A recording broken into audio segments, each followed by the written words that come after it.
Bonjour à toutes et à tous. Dans le cadre du module de droit médical, on va voir aujourd'hui le cours sur le contrat médical. Alors, on va commencer par une définition.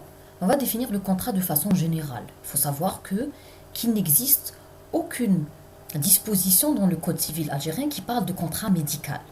Donc, on va commencer par la définition de l'article 54 du Code civil algérien qui stipule que le contrat est une convention ou bien un accord par laquelle une ou plusieurs personnes s'obligent envers une ou plusieurs autres à donner, faire ou à ne pas faire quelque chose. Donc c'est clair qu'il n'y a aucune allusion à l'acte médical. D'accord? On ne parle pas de contrat médical. Il n'y a aucun article qui en parle. Donc c'est un accord de volonté ayant pour but d'engendrer une obligation. Alors si on essaie d'interpréter l'article 54 pour le contrat médical, on va dire que c'est une convention par laquelle une ou plusieurs personnes, dans ce cas-là, on a deux entités. D'un côté, on a le patient et de l'autre côté, on a son médecin. Donc les deux personnes qui s'obligent. C'est un terme qui est très important dans cette définition. Pourquoi? Parce qu'on dit s'oblige, parce que ça découle de cette convention, découlent des obligations qui sont très importantes. Alors les obligations, on va le voir tout à l'heure, sont des obligations réciproques. Il y a des obligations du médecin et autres obligations du patient aussi. Il n'y a pas que le médecin qui a des obligations. Donc, le contrat est une convention par laquelle une ou plusieurs personnes s'obligent, il faut souligner ce mot, s'obligent envers une ou plusieurs autres à donner, faire ou à ne pas faire quelque chose. Alors tout ce qui est ici donner, faire ou à ne pas faire quelque chose dans le domaine médical, c'est tout simplement l'accord par lequel le malade exprime la volonté d'accepter les soins. On parle de soins que nécessite son état, assorti de la volonté du praticien de les lui donner. Donc on a d'un côté le médecin, le praticien, de l'autre côté le patient. Il y a un contrat qui se forme entre les deux, on va voir tous les termes de ce contrat. D'accord? Et puis, découlent de ce contrat des obligations, et c'est des obligations qui sont réciproques. Le malade a besoin de soins, donc il exprime la volonté d'accepter ces soins, et le médecin de son côté, il va prodiguer les soins à son patient. Voilà. Donc, ensuite, la nature juridique du contrat médical, elle est difficile à préciser. Pourquoi? On l'a vu tout à l'heure, l'acte médical n'a fait l'objet d'aucune disposition particulière dans le Code civil algérien. Donc, on va essayer de déduire. Le contrat médical n'est pas un contrat de travail. Pourquoi? Quand on parle de contrat, j'ai oublié de vous préciser que c'est la même chose qu'un contrat de vente, de location. C'est un accord entre deux parties, tout simplement. Bien sûr, dans le domaine médical, on n'achète rien et on ne vend rien. On va le voir tout à l'heure. Donc, le contrat médical n'est pas un contrat de travail. Pourquoi? Parce que d'un côté, le contrat de travail suppose une subordination du salarié à son employeur. C'est-à-dire que l'employeur donne des ordres et le salarié est subordonné à son employeur. Mais dans le contrat médical, le praticien, même s'il est effectivement au service du malade, n'apparaît jamais comme son subordonné, il ne reçoit pas d'ordre du malade. Donc ensuite, on va voir, pour vous éclaircir les choses, les caractères du contrat médical. Il y en a plusieurs, on commence par le caractère innommé. Alors, le praticien jouit, en principe, dans l'exercice privé de sa profession, d'une indépendance absolue. Alors là, il va ouvrir un cabinet, il va y apposer une plaque, et cette situation le place en position de pollicitation. La pollicitation, par définition, c'est une définition simple du Larousse, c'est une offre d'une convention exprimée mais non encore acceptée. Qu'est-ce que ça veut dire? Je vais vous donner l'exemple simple d'une vitrine. Donc, quelqu'un qui veut vendre quelque chose, par exemple, entre parenthèses, on ne vend rien ici. Alors, un commerçant vend des articles, il est obligé de les mettre en avant. Donc, il va mettre une vitrine, par exemple, mettre ses articles à vendre. C'est une offre.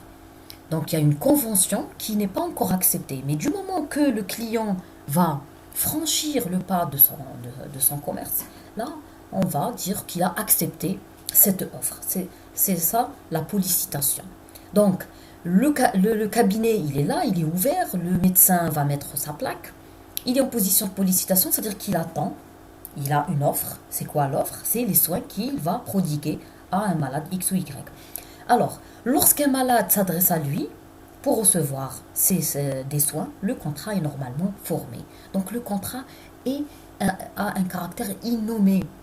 On ne va pas à chaque fois mettre par écrit, par exemple, le contrat entre deux patients, entre le patient et son praticien, etc. C'est une offre et le patient va, sans rien dire, du moment qu'il franchit le pas du cabinet, il va accepter cette offre. Il vient parce qu'il a besoin de soins et le médecin est là en position de pollicitation parce qu'il a des soins à offrir. Et puis, pour ne pas oublier, on revient ici. Le praticien jouit en principe dans l'exercice privé de sa profession. Alors on va voir pourquoi le contrat médical se forme entre le patient et son médecin dans l'exercice privé de la médecine. D'accord? Pourquoi? Parce que le patient choisit son médecin. Dans le public, il n'y a pas de libre choix. Dans le public, il y a un établissement hospitalier. On va dire que le contrat se forme entre le malade et cet établissement. D'accord? Quand il vient en urgence ou bien à la consultation de n'importe quelle spécialité, il n'a pas à choisir son médecin. Voilà. Donc, premier caractère, c'est le caractère innommé. On passe au caractère personnel. Le contrat médical est un contrat personnel. Là, je vais un peu me répéter, le patient choisit son médecin en raison de ses capacités réelles ou quelquefois supposées, mais aussi en fonction de la confiance que ce dernier lui inspire. C'est le principe du libre choix. Et bien sûr, dans le domaine privé.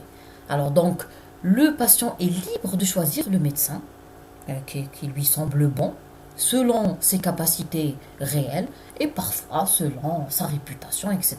Ça dépend. Donc, les motivations du patient sont différentes d'un malade à un autre. Et puis, c'est en fonction aussi de la confiance que ce dernier lui inspire. Quelques mots sur la confiance, c'est la base de la relation médecin-malade. Alors, bien sûr, elle est réciproque. On ne parle pas que du malade. Le médecin doit pouvoir faire confiance à son malade aussi.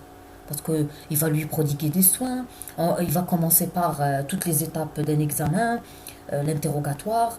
Quand le patient fait confiance à son médecin, il va répondre à ses questions. Quand ce n'est pas le cas, il va commencer à cacher la vérité ou bien mentir carrément sur ses symptômes, par exemple, et ça va induire le médecin en erreur.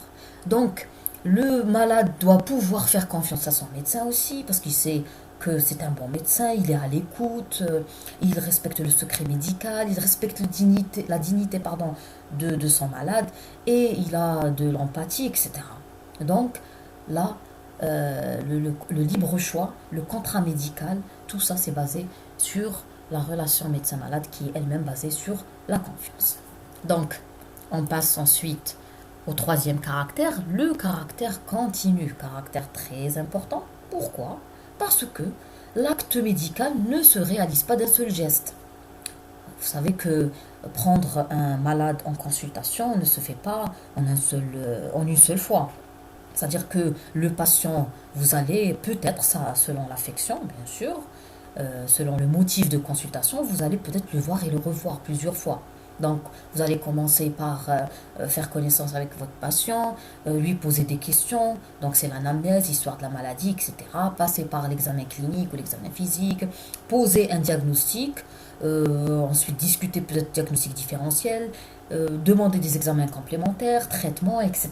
Donc, ce n'est pas un geste anodin. Il faut prendre le temps de voir et de revoir votre patient. C'est pour ça que le contrat est un contrat continu, il dure dans le temps. Dès que le praticien sollicité par le malade accepte sa demande et promet les soins, on va revenir sur la notion d'acceptation, bien sûr, on parlera de consentement. Il est tenu par une obligation de faire. L'obligation de faire, c'est une obligation de moyens. C'est-à-dire si le médecin pose le mauvais diagnostic ou donne le mauvais traitement à son malade, c'est qu'il a peut-être failli à une de ses obligations, c'est l'obligation de faire, par exemple, d'examiner le patient, de poser des questions sur les antécédents, de demander des examens paracliniques. Ça, c'est l'obligation de moyen. Il est obligé de passer par toutes ces étapes pour poser un bon diagnostic et bien sûr bien traiter son patient. Voilà, donc, ensuite, s'il a entrepris un traitement, il doit en prévenir les effets nocifs et ne l'interrompre que pour des raisons légitimes. C'est pour ça qu'on parle de continu. Donc, anamnèse ou interrogatoire, examen clinique, diagnostic, traitement. Ensuite, après le traitement, c'est les effets nocifs. Et là, je vais vous parler de l'information. L'information du patient est capitale. Quand on parle d'effets nocifs, il faut prévenir le patient. Déjà, il faut lui expliquer, comme je vous l'ai déjà expliqué dans le cours des règles de prescription. Il faut expliquer au patient ce que vous suspectez, par exemple, comme diagnostic, le traitement que vous allez lui prodiguer, la nature de ce médicament, par exemple, le mode d'administration, la posologie, etc., etc., et les effets nocifs ou indésirables. Et vous ne devez en aucun cas interrompre le traitement, sauf exception, bien sûr. Alors, sinon, il répond des conséquences préjudiciables qui résultent pour le patient de l'interruption des soins. On n'a pas le droit d'interrompre les soins comme ça. On n'a pas le droit de rompre le contrat médical, sauf exception qu'on va voir tout à l'heure. Donc, pour résumer, contrat médical est un contrat continu, il dure dans le temps. On a une obligation de faire, l'obligation de moyens, d'accord? Donc, on doit user de tous les moyens possibles et imaginables pour essayer de poser un bon diagnostic et de traiter notre patient. Voilà, c'est ça l'obligation de moyens. Il y a d'autres obligations, ici, c'est l'obligation de surveillance et de suivi. On est obligé de surveiller, de prévenir les effets nocifs ou indésirables et bien sûr de suivre notre patient et le revoir en consultation pour le contrôle, etc. Ça dépend, que ce soit un patient dans le médical ou le chirurgical, on ne parle pas d'un patient en particulier. Donc, les obligations, on va revenir à la définition. On a dit un accord de volonté ou bien une convention. Et cette convention cet accord va se faire entre deux parties. Les deux parties, c'est le médecin et son malade. Et va découler des obligations. Parmi les obligations, plus importantes, obligation de faire, c'est une obligation de moyens. Obligation de suivi et de surveillance. Ensuite, l'obligation, il y a aussi de respecter le secret médical. Ça, c'est très important. On va les revoir tout à l'heure. Voilà, donc, on continue. Le contrat médical est un contrat synalagmatique et onéreux. C'est quoi synalagmatique? Synalagmatique veut dire tout simplement réciproque. Praticien et malade contractent des obligations réciproques. À la charge du praticien, une obligation de soins et de surveillance. À la charge du malade, une obligation de fidélité aux prescriptions et de rémunération. Donc c'est pour ça qu'on parle d'un contrat onéreux. Voilà, c'est la rémunération. Bien sûr, on ne parle pas de tarif ou de paye, on parle d'honoraire. Le patient va honorer le médecin. Donc le contrat médical est un contrat qui est réciproque. Il y a des obligations à la charge du praticien et d'autres obligations à la charge du malade. On va les voir avec un peu plus de détails vers la fin du cours. Voilà. Donc ensuite, le contrat médical est un contrat civil. L'acte médical n'est pas un acte de commerce. Ne l'oubliez pas, on ne vend rien et on n'achète rien. Il a un caractère civil. Pourquoi? Parce que c'est un travail individuel et purement intellectuel. On fait un effort, on réfléchit, c'est notre effort individuel. Donc, c'est ça le caractère civil du contrat médical. Le praticien recueille des honoraires, mais il ne fait pas de bénéfices. On n'est pas dans le commerce. L'acte médical est hors commerce. Et puis sa clientèle ou sa patientèle n'est pas cessible, elle ne peut être cédée. C'est des êtres humains comme nous qui ont une dignité, il ne faut pas l'oublier. Donc on ne peut pas changer comme ça, comme on veut, ou donner nos patients à notre médecin. Bien sûr, à ne pas confondre avec l'orientation. Parfois, on est obligé d'orienter notre patient parce qu'on n'arrive pas à le prendre en charge, ça dépasse nos capacités, ce n'est pas notre spécialité, etc. Voilà. Donc, Dernier caractère du contrat médical, le contrat est un contrat résiliable. La relation médecin-malade est une relation de confiance, on l'a dit tout à l'heure. Elle peut être interrompue dès que le patient perd cette confiance. De même, le praticien peut rompre le contrat uniquement si cette rupture ne risque pas de nuire au malade. Vous savez que quand on prend en charge le patient et qu'on n'arrive pas à s'entendre avec lui, par exemple, on va résilier notre contrat pour de bonnes raisons. Quelles sont ces raisons? Je vais vous donner des exemples. Le patient ne suit pas la prescription du médecin. Le patient ne fait pas confiance à son médecin et lui cache des informations capitales. Il exagère ses symptômes dans le but d'avoir, par exemple, un arrêt maladie, etc. Donc, le praticien perd cette confiance et il peut résilier le contrat médical, mais à une condition, il doit assurer la continuité des soins. Il peut éventuellement orienter son patient vers un confrère. Voilà, donc le contrat peut quand même être rompu, mais pour des raisons légitimes.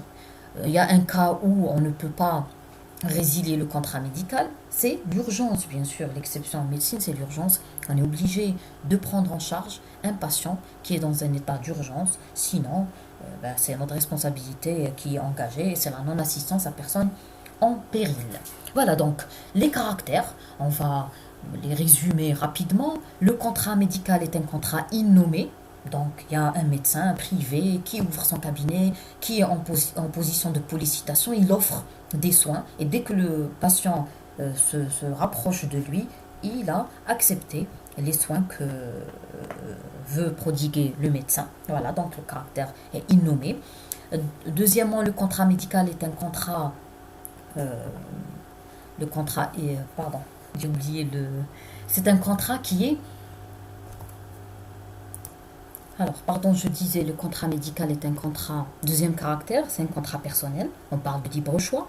Ensuite, bien sûr, on parle de l'exercice privé de la médecine. Ensuite, le contrat médical est un contrat continu, il ne se réalise pas d'un seul geste. Et là, le médecin a une obligation de faire, c'est une obligation de moyens, l'obligation de soins, obligation de suivi et de surveillance. Ensuite, le contrat est un contrat qui est synalagmatique et onéreux, c'est-à-dire qu'il y a la réciprocité des obligations pour le patient et le malade, pardon, le praticien. Et ensuite, c'est un contrat qui est résiliable. Il peut être, il est onéreux aussi et résiliable, peut être rompu à tout moment, sauf, bien sûr, le cas d'urgence ou bien si cette rupture risque de nuire au malade.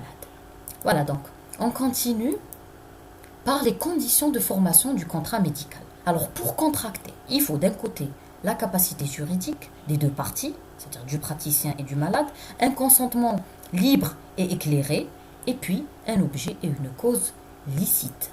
On commence par la capacité juridique. Le praticien doit remplir les conditions légales d'exercice de la médecine. Alors, il y a des conditions, vous allez les voir dans le cours de l'exercice illégal de la médecine.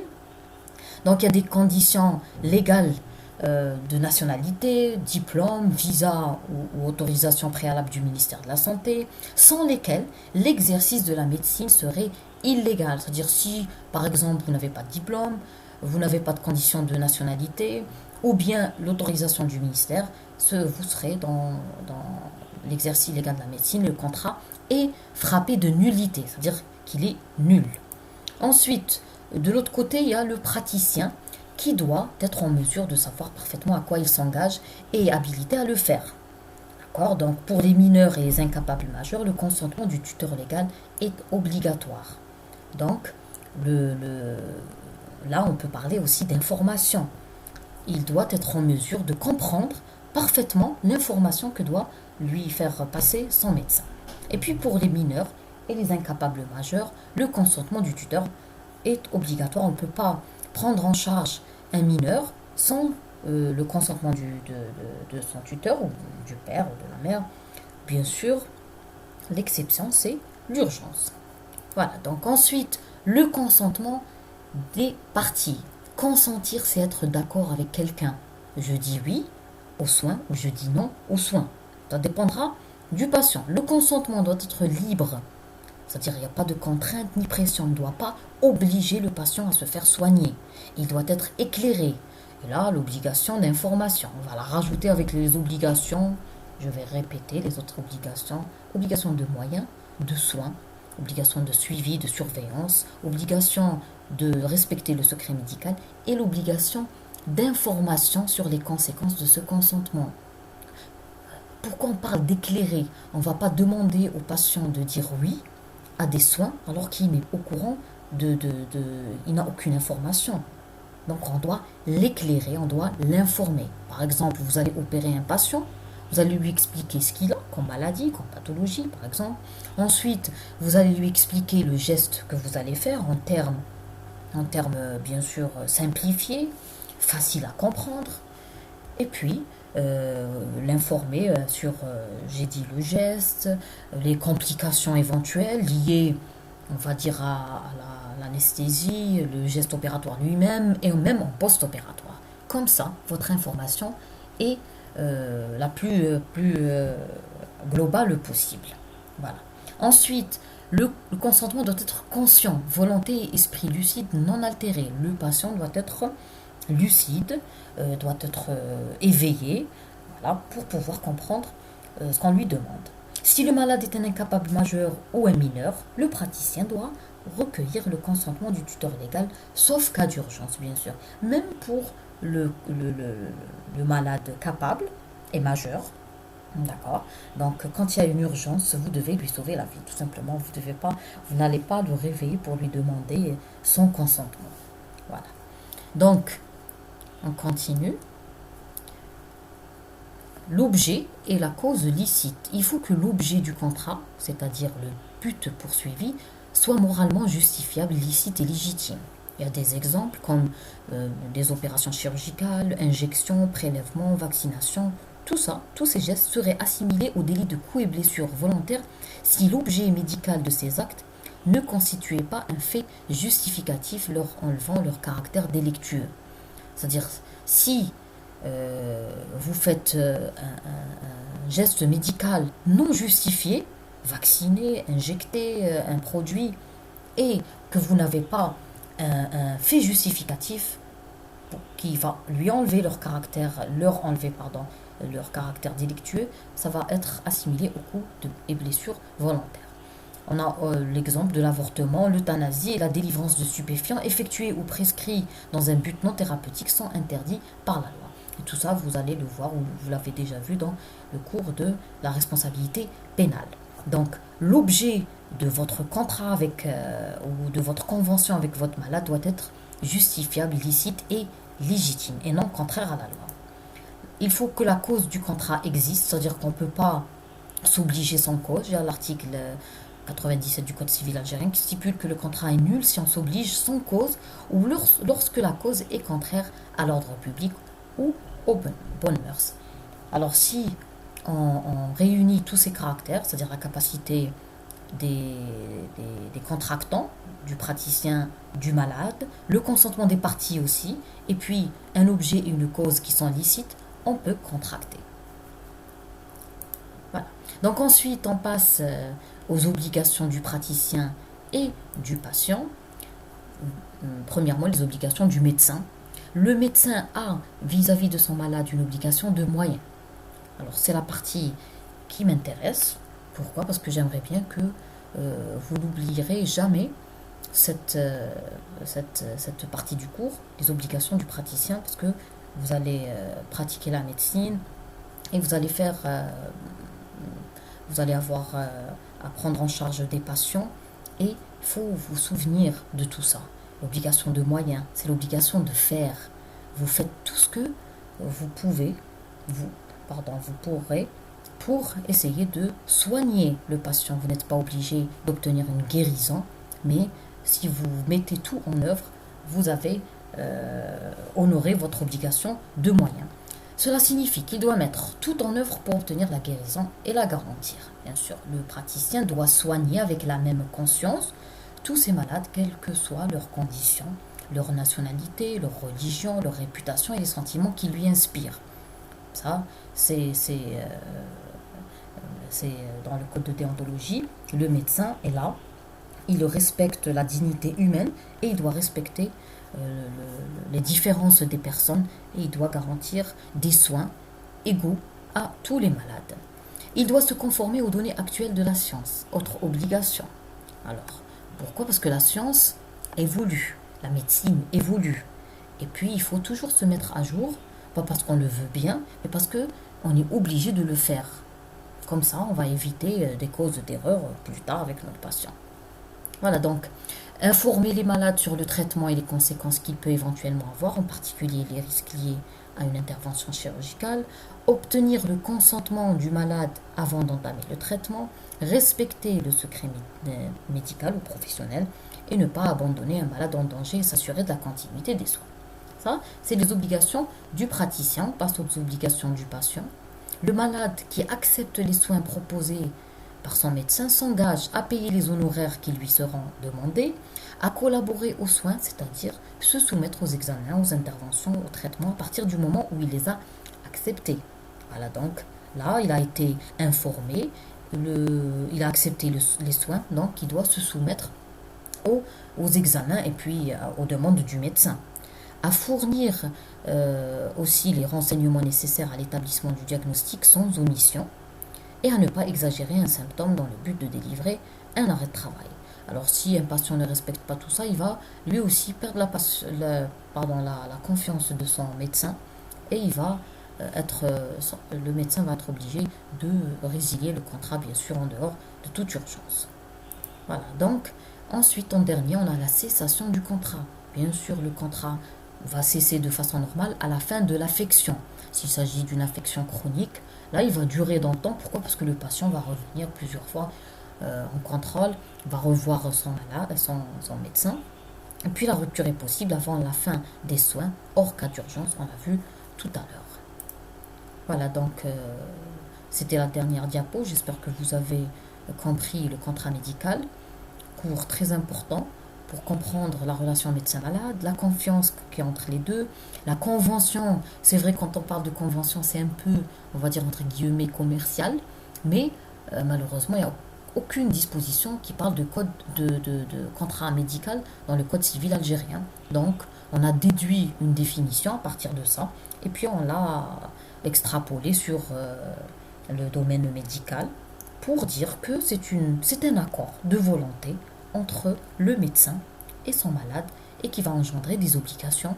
Les obligations sont très importantes et elles sont réciproques. Il n'y a pas que le médecin qui est obligé de faire, le patient aussi. Comme ça, ils vont garder la confiance. Alors, je vous remercie et puis on se reverra le prochain cours. Bon courage.